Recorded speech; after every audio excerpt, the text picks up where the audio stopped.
आवाज आ रही है? स्टैटिस्टिक्स में हम लोग जो पढ़ने जा रहे हैं वो है आपके mode of central tendencies. Mode of central tendencies कहने का मतलब कोई भी अगर डेटा है तो उसकी जो सेंट्रल टेंडेंसीज हैं यानी कि जो मिडिल की वैल्यूज हैं उनकी कैलकुलेशन कैसे होगी। बिकॉज मेजॉरिटी जो होती है वो बीच में होती है। बहुत अच्छे लोग थोड़े कम होते हैं, बहुत बेकार लोग थोड़े कम होते हैं, ज्यादातर ऐसे होते हैं जो मिक्स है। मेजॉरिटी बीच में है। तो कोई भी डेटा है उसकी कैलकुलेशन के लिए, उसकी स्टडी के लिए ये सब यूज किया जाता है। और हालांकि आपके लिए कोई ये नया नहीं है, अनसुना नहीं है। अगर मैं आपको समझाऊं तो आपने ये 9th और 8th में भी पढ़ा, जिसको आप मीन, मीडियन और मोड का नाम देते हैं। ठीक, अब पहले तो समझे कि ये है क्या क्या। तो जो मीन है हमारा, अर्थमेटिक मीन भी बोल देते हैं कई लोग। ये मीन हमारा एवरेज है, ऐसे समझ लो एवरेज है। ये जो कीवर्ड समझा रहा हूं पहले इनको अपने दिमाग में अच्छे से बैठा लो। और अगर आपने इनको अच्छे से बैठा लिया दिमाग में तो पूरा चैप्टर बिल्कुल फिनिश हो जाएगा, खत्म हो जाएगा एकदम।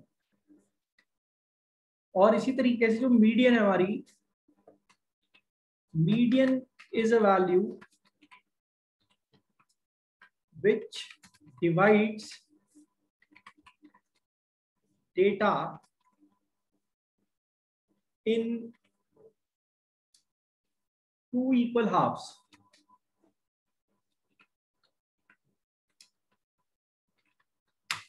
बराबर बराबर आधा आधा बांट दे पूरे डेटा को, एवरेज नहीं है, ध्यान रखना। और मोड का मतलब है वो value which is occurring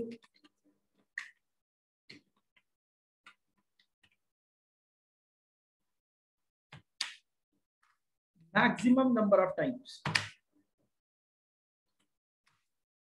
maximum number of times।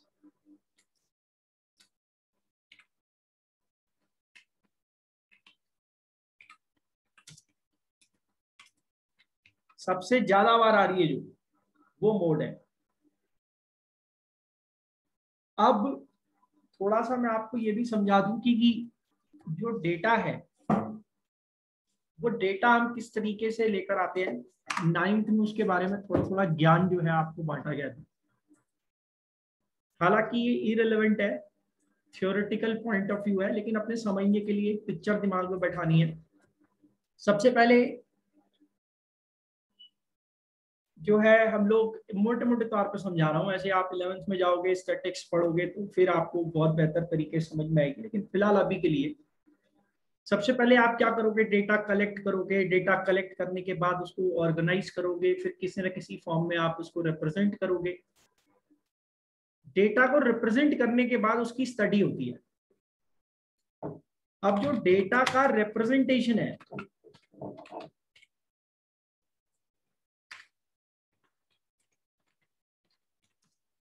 वो हमारी बुक में मेनली 3 टाइप से दे रखा है।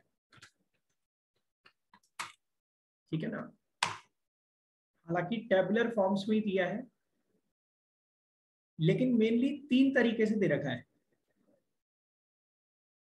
या मैं कहूं कि 3 टाइप की सीरीज में दे रखा है।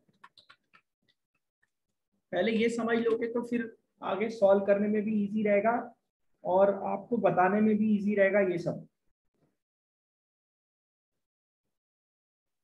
3 टाइप की सीरीज में दे रखा है। पहली सीरीज है आपकी इंडिविजुअल सीरीज, दूसरी सीरीज है आपकी डिस्क्रीट, और तीसरी सीरीज है आपकी कंटिन्यूअस सीरीज। इंडिविजुअल सीरीज में क्या होता है कि सिर्फ वैल्यू दी होती है।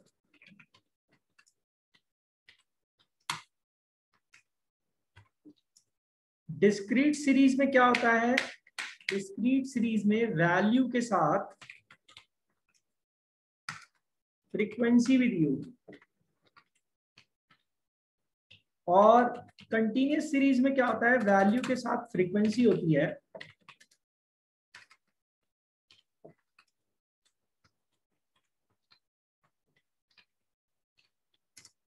लेकिन ये जो वैल्यू दे रखी होती है हमें, ये इंटरवल में होती है। ठीक, इससे आप इजीली समझ पाएंगे कि किस तरीके की सीरीज दी है, और क्योंकि हर सीरीज से हमें अलग अलग तरीके से डील करना है।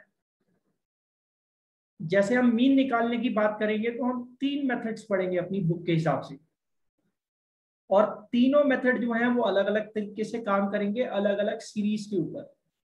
यानी कि अगर मैं सिर्फ मीन निकालने की ही बात कर रहा हूं तो मीन निकालने को ही हम एक ही सवाल को जो है 9 अलग अलग तरीकों से पढ़ने वाले हैं, और टोटली मेथड्स डिपेंड करते हैं सीरीज के ऊपर कि सीरीज किस तरीके की है, और सीरीज किस तरीके की होने के साथ साथ वहां पर कौन सा मेथड है जिससे हम मीन या मीडियन फाइंड करने जा रहे हैं। मीडियन का तो खैर एक ही तरीका है, लेकिन सीरीज अलग अलग होने से उसका तरीका भी बदल जाता है। तो अगर हम सिस्टमैटिकली यहां से देखें तो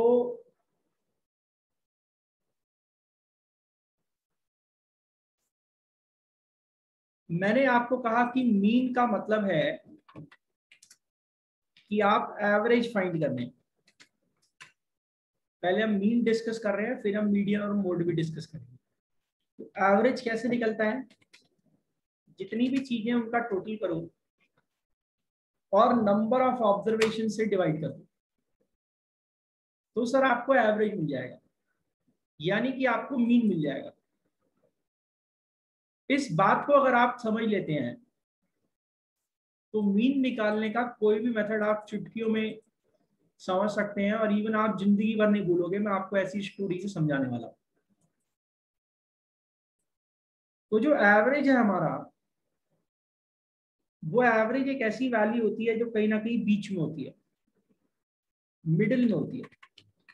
not exactly in the middle of the data, but somewhere in the middle. अब सर ये तो एक प्रॉपर लेआउट है कि स्टैटिक्स में हम लोग अभी क्या पढ़ने वाले हैं, और क्या क्या हमें सीरीज मिलेंगी, और उनमें क्या क्या मेथड हम डिस्कस करेंगे। तो सबसे पहले हम लोग मीन को देखते हैं। इसका स्क्रीनशॉट ले लो, इसका स्क्रीनशॉट ले लो, फिर हम मीन को देखते हैं कि मीन हम किस तरीके से सॉल्व करते हैं अलग अलग सीरीज के हिसाब से, अलग अलग मेथड्स के हिसाब से। तो मीन निकालने में भी हम 3 मेथड्स का इस्तेमाल करने वाले हैं। मीन के भी 3 मेथड्स हैं जो हम डिस्कस करने वाले हैं। हालांकि लास्ट ईयर के सिलेबस के हिसाब से सिर्फ 2 ही मेथड रह गए हैं, पर मैं तीसरा भी आपको बता दूंगा। पहला है आपका डायरेक्ट मेथड, दूसरा है आपका एज्यूम्ड मीन मेथड, और तीसरा है आपका स्टेप डेविएशन। अभी एक पिक्चर बना लो बस अपने दिमाग में। तो ये 3 मेथड 3 अलग अलग सीरीज पे अप्लाई होंगे, तो समझ लो 9 बार हम डिस्कस करेंगे मीन को फाइंड कैसे किया जाएगा। और यहीं पे बच्चे कंफ्यूज होते हैं कि किस मेथड में किस तरीके का काम करना है, और किस मेथड में किस तरीके का काम करना है। साथ ही साथ जो है क्या नाम है, किस तरीके की सीरीज में क्या होगा, फॉर्मूला क्या है, ये सब टीचर रखने के लिए बोल देते हैं स्कूल में, लेकिन ऐसा कुछ भी आपको करने की जरूरत नहीं है। तो सबसे पहले आप ये समझें कि अगर हम डायरेक्ट मेथड की बात करें तो डायरेक्ट मेथड किस तरीके से अप्लाई होगा मीन फाइंड करने के लिए तीनों अलग अलग सीरीज पे। तो सबसे पहले हम लोग बात कर रहे हैं इंडिविजुअल सीरीज की। इंडिविजुअल सीरीज में क्या होता है, जैसा मैं आपको बता चुका हूँ कि सिर्फ वैल्यूज होती हैं। जैसे आपको मार्क्स दे रखी हैं एक क्लास के स्टूडेंट्स के, और मार्क्स इस तरीके से आपको दे रखे हैं 56, 58, 49, 71, 63, 57, ठीक है, और 62 दे रखा है, और 74 दे रखा है। ये कुछ मार्क्स आपको दे रखे हैं।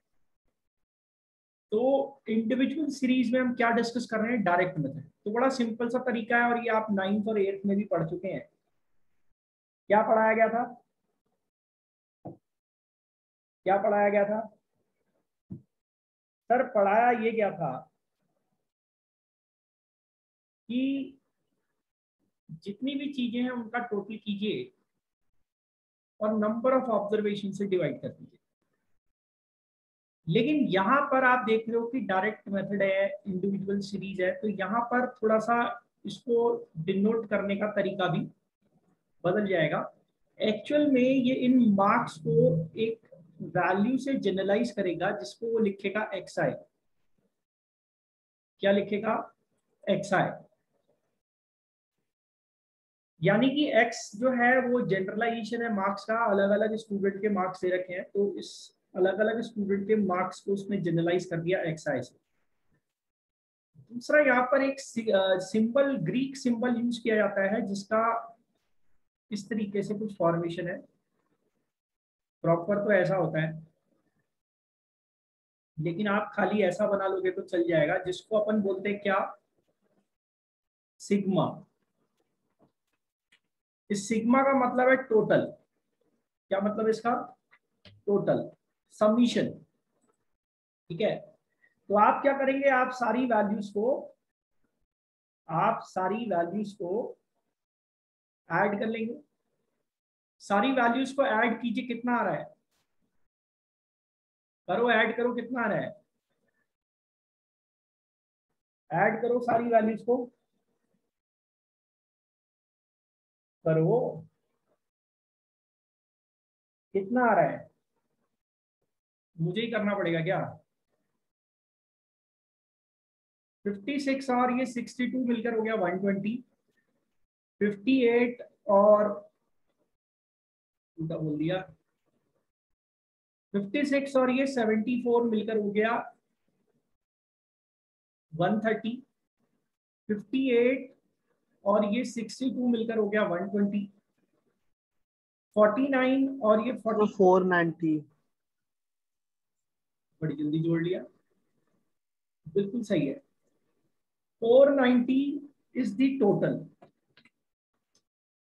और नंबर ऑफ ऑब्जर्वेशन कितना है आपको मालूम है? तो टोटल कितना है हमारा? 490। और हमारा नंबर ऑफ ऑब्जर्वेशन कितना आया? नंबर ऑफ ऑब्जर्वेशन हमारा निकल कर आया, नंबर ऑफ ऑब्जर्वेशन हमारा निकल कर आया 8।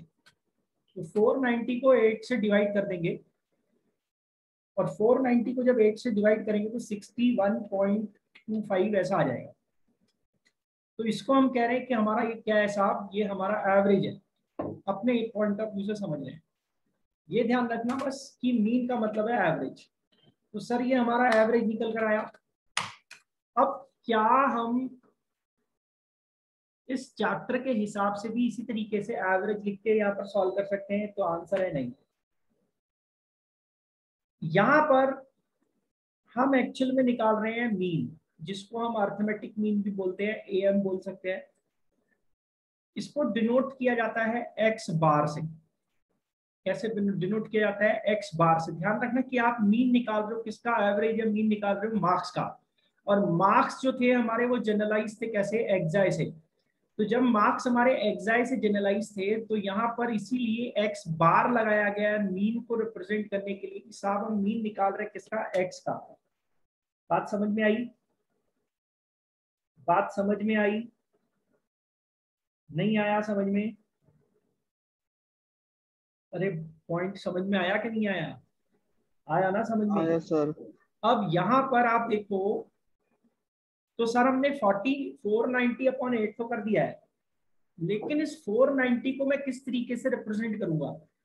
तो सर आप यहाँ पर ये समझिए कि आपने यहाँ पर टोटल लिया है और टोटल को नंबर ऑफ ऑब्जर्वेशन से डिवाइड किया है, पर यहाँ जो टोटल है हमारा, उस टोटल को हम लोग ऐसे सीधा टोटल नहीं लिखेंगे, उसको हम थोड़ा सा मैथमेटिकली स्टैटिक्स की फॉर्म में लिखने वाले हैं।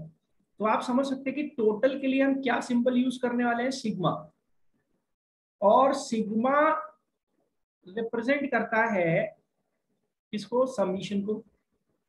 और आप देखिए हमने समीशन किसका किया है? मार्क्स का किया है, एक्साई का किया है। तो हम लोग यहां पर लिखेंगे सिग्मा एक्साई, और नीचे क्या लिखेंगे? नंबर ऑफ ऑब्जर्वेशन यानी कि एन।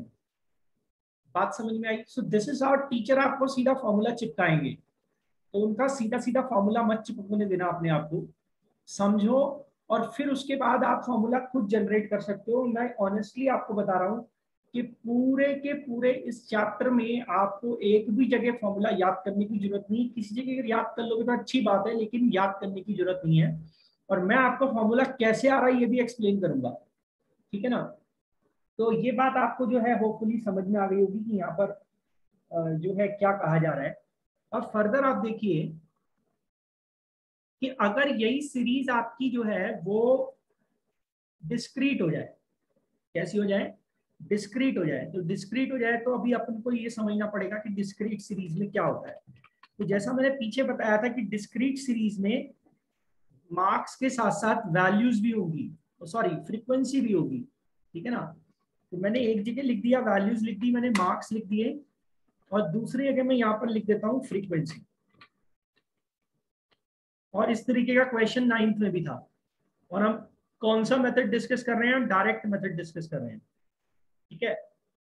तो यहाँ पर आप ऐसे समझ लीजिए कि एक तरफ मार्क्स दिए होंगे और एक तरफ क्या दिया होगा हमें? फ्रीक्वेंसी दी होगी। तो ये सीरीज कैसी सीरीज कहलाती है? डिस्क्रीट सीरीज कहलाती है। तो हम यहाँ पे पहले अपने मार्क्स देख लेते हैं। सपोज हमें यहाँ पर जो मार्क्स दिए हैं वो गए हमारे इजी कैलकुलेशन के लिए, इजी वैल्यूज ले लेते हैं। तो यहाँ पे मार्क्स दे रखे हैं हमें 35, 40, 62 छोड़ो, और 45, 50, 55, 60, इस तरीके से हमें मार्क्स दे रखे हैं। और साथ साथ हमें इनकी फ्रीक्वेंसी भी दे रखी है। और देखो फ्रीक्वेंसी क्या दी है? फ्रीक्वेंसी हमें यहाँ पर दे रखी है 6, फिर हमें दिया है 7, फिर हमें दिया है 8, ठीक है? समझ में आ रहा है भाई लोगों? फिर हमें यहाँ पर दिया है 5, फिर हमें यहाँ पर दिया है 9, फिर हमें यहाँ पर दिया है 6। इस तरीके से फ्रीक्वेंसी भी दे दी है। और आप टोटल करके देख सकते हैं फ्रीक्वेंसी का टोटल कितना आ रहा है। देखो फ्रीक्वेंसी का टोटल कितना आ रहा है, काम करते हैं, ये 6, ये 9 को 8 बना लो। अभी फ्रीक्वेंसी का टोटल करो कितना आ रहा है, टोटल करो फ्रीक्वेंसी का कितना आ रहा है। अरे करो ना यार,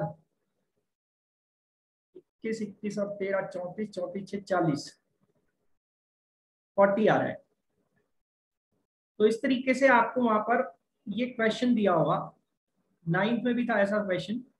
इस तरीके से क्वेश्चन दिया होगा कि सर ये नीचे टोटल 40 है, ठीक है? तो आप क्या करें, आप इसका जो है वो निकालें, क्या कहते हैं, इसका मीन निकालें सर। अब इसका मीन निकालने की जहां तक बात है,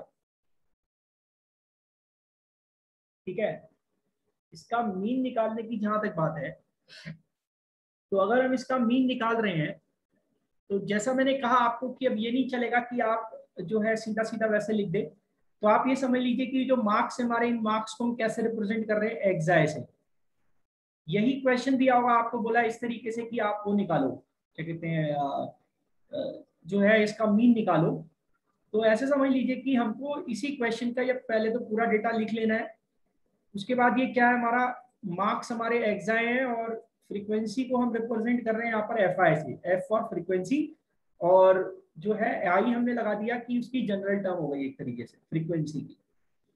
अब देखिए यहाँ पर आपको अपने दिमाग में एक चीज बैठा लेनी है अच्छे से कि मीन का मतलब है एवरेज, और एवरेज का मतलब है जितनी भी चीजें उनका टोटल करो और नंबर ऑफ ऑब्जर्वेशन से डिवाइड कर दो, ठीक है ना। जितनी भी चीजें उनका टोटल करो और नंबर ऑफ ऑब्जर्वेशन से डिवाइड कर दो, ठीक है। तो आप यहाँ पर देखें कि पहले क्या था, इंडिविजुअल सीरीज में सिर्फ एक ही एक स्टूडेंट दे रखा था, है ना, जैसे 56 था, 58 था, 49 था, 71 था, 63 था, 57 था। पर अब 35 मार्क्स हैं, लेकिन 35 मार्क्स जो है वो कितने स्टूडेंट्स के हैं, 6 स्टूडेंट्स के हैं। तो यहाँ पर टोटल मार्क्स कितने होंगे उन 6 स्टूडेंट के, 210। कैसे 210 निकल कर आया, 210 हमारा निकल कर आया जब हमने 35 को 6 से क्या किया, 6 से मल्टीप्लाई कर दिया सर, क्या कर दिया, 6 से मल्टीप्लाई कर दिया। क्यों मल्टीप्लाई कर दिया, बिकॉज हमें पता है कि 35 मार्क्स एक बच्चे के हैं, लेकिन अब एक बच्चा नहीं है, ऐसे कितने बच्चे हैं, 6 बच्चे हैं, ठीक है ना। जैसे डिस्क्रीट सीरीज क्यों इस तरीके से बनाई जाती है, जैसे मान लो डेटा थोड़ा बड़ा हो जाए, और अगर मैं ऐसे ही इसको पूरा लिखते रहूं, 40 स्टूडेंट के डेटा को साइड बाय साइड लिखते रहूं, तो फिर तो वो एक तरीके से बेवकूफी होगी ना, क्योंकि फिर मुझे पूरा डेटा कैसे लिखना पड़ेगा, 35, 35, 35, इसी तरीके से 6 बार 35 लिखूंगा, उसके बाद फिर मैं स्टार्ट दूंगा 40, 40, 40, इस तरीके से मुझे लिखना पड़ेगा, और डेटा बहुत बल्कि हो जाएगा। तो उसको रिप्रेजेंट करने का तरीका है, सिंपली ऐसे समझ लीजिए आप। तो डिस्क्रीट जो है वो एक तरीके से इसको रिप्रेजेंट करने का तरीका है, और हमने यहाँ पर इसको रिप्रेजेंट कर दिया। अब आप समझ सकते हैं कि 40 मार्क्स हैं, लेकिन कितने स्टूडेंट्स के मार्क्स 40 हैं, 7 स्टूडेंट्स के। तो टोटल कितना रहेगा, तो टोटल रहेगा हमारा 280। इसी तरीके से हमारे 45 मार्क्स हैं, लेकिन 8 स्टूडेंट के हैं। 45 मार्क्स कितने स्टूडेंट्स के हैं, 8 स्टूडेंट्स के हैं, ठीक है ना। 45 मार्क्स अगर 8 स्टूडेंट्स के हैं, तो टोटल कितना हुआ हमारा, टोटल हुआ 360। इसी तरीके से 50 मार्क्स हमारे 5 स्टूडेंट्स के हैं, टोटल हुआ 250। इसी तरीके से हमारे 55 8 बच्चों के मार्क्स हैं, यानी कि टोटल हुआ 440। मल्टीप्लाई करते जा रहे हैं सर, और यहाँ पर आ गया 360। सो दिस इज हाउ मुझे क्या मिलता है, यहाँ पर अपना टोटल मिल जाएगा। कैसे मिल जाएगा टोटल, अभी यही तो निकालना था कि टोटल मार्क्स कितने हैं। जब तक मैं टोटल मार्क्स नहीं निकालूंगा, तब तक मैं टोटल जो है वैल्यू को फ्रीक्वेंसी से कैसे डिवाइड करूंगा। तो पहले तो मुझे ये पता होना चाहिए कि टोटल मार्क्स है कितने। तो इस तरीके से हमने क्या किया, हमने टोटल मार्क्स निकाल लिए। अब ये जो टोटल मार्क्स हमने निकाले ये कितने हैं, जरा इसका टोटल करो, कितना आ रहा है, कितना आ रहा है, टोटल करो। ये हो गया हमारा 0, ये हो गया 6, 4, 10, 11, 21, 21 और 9, 30 का भी हो गया हमारा 0। और फर्दर हम देखें कैरी ओवर 3 हो गया, 4, 3, 7, 7, 3, 10, 10, 10, 10, 10 और 9, 10 और 9 हो गया हमारा 19। टोटल हो गया हमारा 1900, ठीक है। कितना हो गया हमारा टोटल, 1900 इसका टोटल निकल कर आया। कर लो एक बार चेक से, यही आ रहा है नहीं आ रहा है। तो अब हम अगर कोई अप्रोच यूज ना करें, कोई मैथमेटिकल सिंबल यूज ना करें, तो हम तो सीधा सीधा यहाँ पर इस 1900 को डिवाइड कर देंगे, किससे, 40 से डिवाइड कर देंगे। तो सर हमको क्या मिल जाएगा, हमको मीन मिल जाएगा। आप सॉल्व करो उसको, देखो कितना आ रहा है। 190 को 4 से डिवाइड करो, कितना मिलेगा, 47.5 मिलेगा sir. So this is how हमारा मीन निकल कर आ जाता है। ये हमारा एक्स बार हो गया। तो बिना किसी फॉर्मूले के आप जो है इसको सॉल्व कर सकते हैं, लेकिन प्रॉब्लम वही है कि आपको इसको स्टैटिक्स की फॉर्म में लिखना पड़ेगा, और जब आप इसको इस फॉर्म में लिखेंगे तब आपको जो है प्रॉपरली समझना पड़ेगा कि इसको लिखने का तरीका क्या है। उम्मीद करता हूं आप समझ रहे होंगे, ठीक है। अब जब आप इसको इस फॉर्म में लिखोगे, तो आप पहले ये देखो कि यहाँ पर इन मार्क्स को हमने कैसे दिखाया था, एक्साई, इसको हमने कैसे दिखाया था, एफ आई। अब यहाँ पर ये जो मेरा ये वाला कॉलम नया वाला निकल कर आया है, तो ये मैंने कैसे फाइंड आउट किया है, जब मैंने मार्क्स को मल्टीप्लाई किया था फ्रीक्वेंसी से। तो इसका मतलब ये जो ये कॉलम है, इसको मैं डिनोट कर दूंगा किससे, इस कॉलम को मैं डिनोट कर दूंगा एफ आई एक्साई से। किससे डिनोट कर दूंगा, एफ आई एक्साई से डिनोट कर दूंगा, क्योंकि अरे यार सिंपल है ना, अगर एक्स इंटू वाई कर रहे हैं तो एक्स वाई लिखेंगे ना, वैसे एक्साई इंटू एफ आई कर रहे हैं तो एफ आई एक्साई लिख दिया हम लोगों ने, ठीक है। तो यहाँ पर आप समझ लीजिए कि ये जो 1900 हमने नीचे लिखा है, 1900 क्या है सर? ये टोटल है। किसका टोटल है सर? FI XI वाले कॉलम का टोटल है। FI XI वाले कॉलम का टोटल है। तो इसको हम क्या लिखेंगे? Sigma FI XI। कहीं भी टोटल आएगा तो सिग्मा से रिप्रेजेंट करेंगे। तो सर ये हमारा टोटल हो गया सिग्मा FI XI 1900। और ये जो 40 हमने नीचे लिखा है, इसको आप n भी बोल सकते हो, या फिर आप समझ सकते हो कि आपने यहाँ पे समीशन किया है। किसका समीशन किया है? सिग्मा FI का समीशन किया है। ठीक है ना? तो पहले आप सॉल्व कर रहे हैं, उसके बाद आप फॉर्मूले को वहां पर डिनोट कर रहे हैं। तो अब आप यहाँ पर समझ सकते हैं कि 1900 अपॉन 40 को मैं किस तरीके से फॉर्मूले की फॉर्म में लिख सकता हूँ, स्टैटिक्स की फॉर्म में लिख सकता हूँ। Sigma FI XI upon sigma FI। So this is how आप सॉल्व पहले कीजिए, फॉर्मूला बाद में आप जनरेट कर लीजिए, उससे कोई फर्क नहीं पड़ने वाला। उम्मीद करता हूं आपको समझ में आया होगा। बड़ा सिंपल सा एग्जांपल है ये। ठीक है, अब हम लोग आगे चल रहे हैं और आगे जाके हम लोग देखते हैं कि जो कंटिन्यूअस सीरीज है उसको किस तरीके से यहाँ पर सॉल्व किया जाएगा। इसका स्क्रीनशॉट ले लो आप।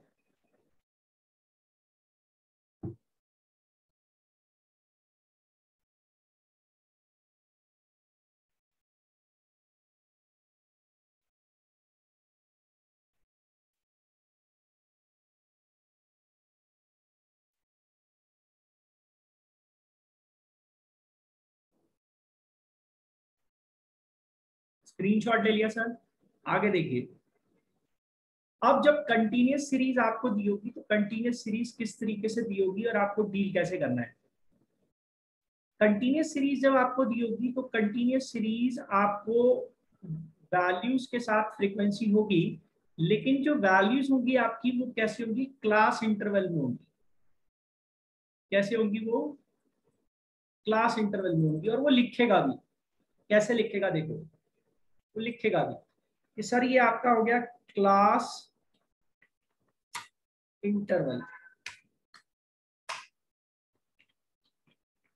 ठीक है, इसी तरीके से वो यहाँ पर आपको सेकंड कॉलम में दे रहा है फ्रीक्वेंसी, क्योंकि मैंने आपको कहा कि कंटिन्यूअस सीरीज में आपको मार्क्स के साथ साथ फ्रीक्वेंसी दे रखी होगी। तो क्लास इंटरवल किस तरीके से दिया है यहाँ पर, इसको समझने की कोशिश करते हैं। बोला 20 to 30, फिर बोला 30 to 35, 30 to 40, और फिर बोला 40 to 50, फिर बोला 50 to 60, फिर बोला 60 to 70। ठीक है, और इसी तरीके से यहाँ पर दिया है 70 to 80। बस इतना ही लेते हैं, इजी वैल्यूज ले समझने के लिए। और साथ साथ इनकी फ्रीक्वेंसी भी दे रखी है। देखो फ्रीक्वेंसी क्या दी है? 8, 6, 10, 12, और यहाँ पर दिया है 4।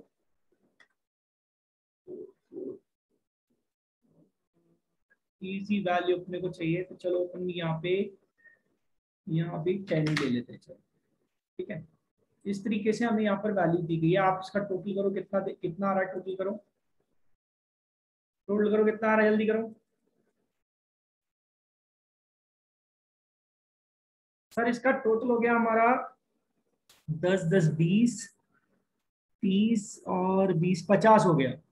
ठीक है, 50 हो गया टोटल।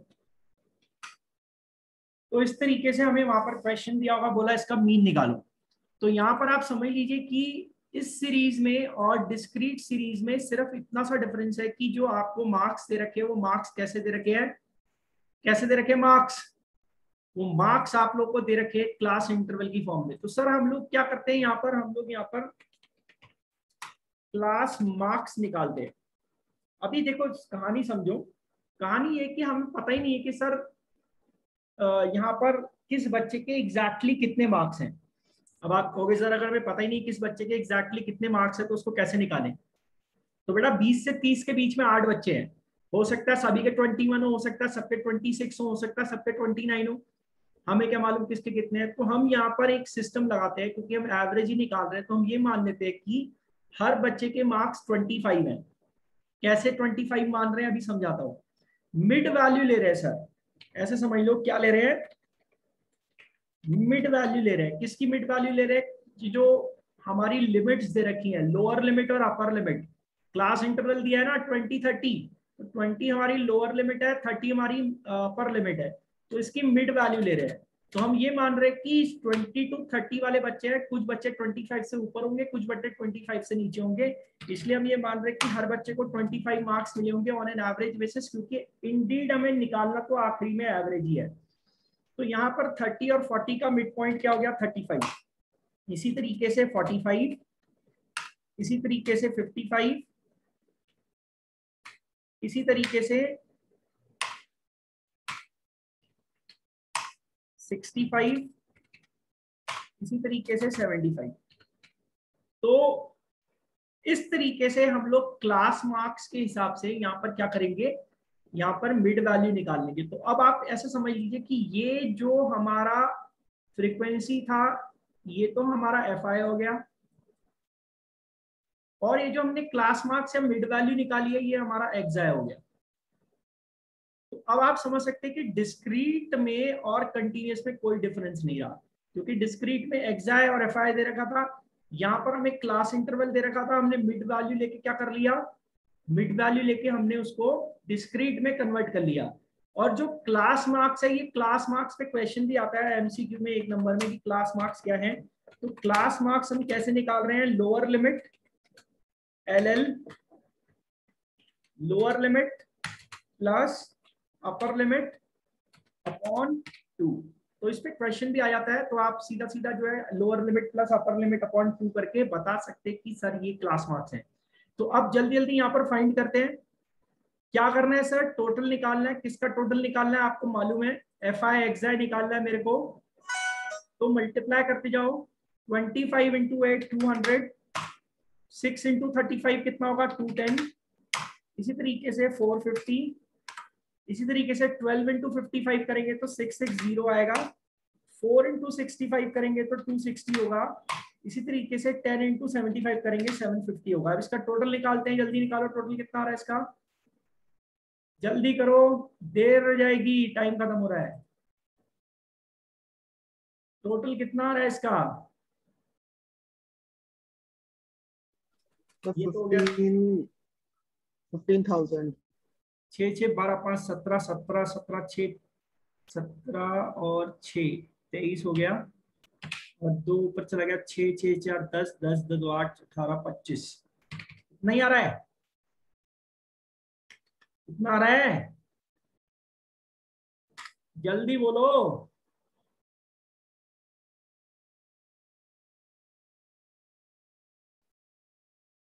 इतना ही आ रहा है सर। अब सर इस तरीके से हमारा टोटल निकल गया, तो आप समझ सकते हैं ये क्या हो गया, हमारा सिग्मा एफआई एक्सआई हो गया। ये क्या हो गया, हमारा सिग्मा एफआई हो गया। अब एक्चुअल में तो अगर मेरे को एक्स बार निकालना है, यानी कि मेरे को मीन निकालना है, तो मैं सीधा सीधा क्या करूंगा, 2530 को डिवाइड कर दूंगा 50 से। 2530 को 50 से डिवाइड करूंगा तो मेरे को मिलेगा 50.6। तो ये मेरा मीन हो गया, ये मेरा एवरेज हो गया। लेकिन मैं इसको स्टैटिस्टिकली कैसे रिप्रेजेंट कर रहा हूं, sigma FI XI upon sigma FI. तो उम्मीद करता हूं आपको समझ में आएगा कि किस तरीके से हम डायरेक्ट मेथड इस्तेमाल कर रहे हैं यहाँ पर। और आप कहोगे सर कि क्या चॉइस होगी वहां पर क्वेश्चन में, वैसे तो लिखता नहीं है वो, लेकिन अगर लिख दे कि इस मेथड से करना है तो हम उसी मेथड से करेंगे, अदरवाइज चॉइस इज आवर्स, जैसा हमको ठीक लगे वैसा कर सकते हैं। क्लियर हुआ, नहीं हुआ क्लियर? हाँ सर, हाँ सर। समझ में आया मैं क्या बोल रहा हूँ? Yes sir. तो बेटा चॉइस हमारी है, जैसे करना चाहें वैसे कर सकते हैं, ठीक है ना? हाँ सर। कुछ पल्ले पड़ रहा है तुम लोगों के? हाँ सर। अब देखो, अब कई बच्चे ये पूछ रहे होंगे, अभी भी सोच रहे होंगे कि ये मिड वैल्यू क्यों ली है हमने। मिड वैल्यू इसलिए ली क्योंकि हमें पता ही नहीं ना यार 20 से 30 के बीच में किस बच्चे के कितने मार्क्स हैं। उसने तो सीधा सीधा लिख दिया कि ये 20 से 30 की रेंज है। और ऐसा क्यों लिखा? अब इस तरीके से डेटा जो है बहुत बड़ा है, 50 स्टूडेंट्स का डेटा है, और डेटा जो है वो बहुत ही ज्यादा स्कैटर्ड है, मतलब बिखरा हुआ है, ठीक है ना। तो अलग अलग वैल्यूज है, तो इसलिए अगर वो वैसे लिखेगा तो बहुत बड़ा हो जाएगा। तो उसने इसको रेंज में बाउंड कर दिया है, अपर लिमिट और लोअर लिमिट। तो यहां से ध्यान रखिएगा, क्लास मार्क्स निकाल लेंगे पहले, मिड वैल्यू, और उसके बाद फिर हम लोग जो है इसको पुट कर देंगे अपने डेटा में। तो कंटिन्यूअस डिस्क्रीट सीरीज बन जाएगी, और उसका फिर ट्रीटमेंट वैसे ही होगा जैसे कि हमने पीछे किया है। ठीक है, बाकी बातें कल करते हैं। अभी ये एक मेथड बता दिया, इसको आप अप्लाई करो, थोड़ा पक्का करो। फिर जब ये पक्का हो जाएगा तो एज्यूम मीन समझाऊंगा, वो इसी पे बेस्ड है। ठीक है भाई लोगों, समझ में आया सबको? हाँ सर। काव्य समझ में आ गया तेरे को? Yes sir. ठीक है बेटा, बाकी फिर कल मिलते हैं, कल शुरू करेंगे। थोड़ा टाइम से आ जाएगा यार काव्य, 5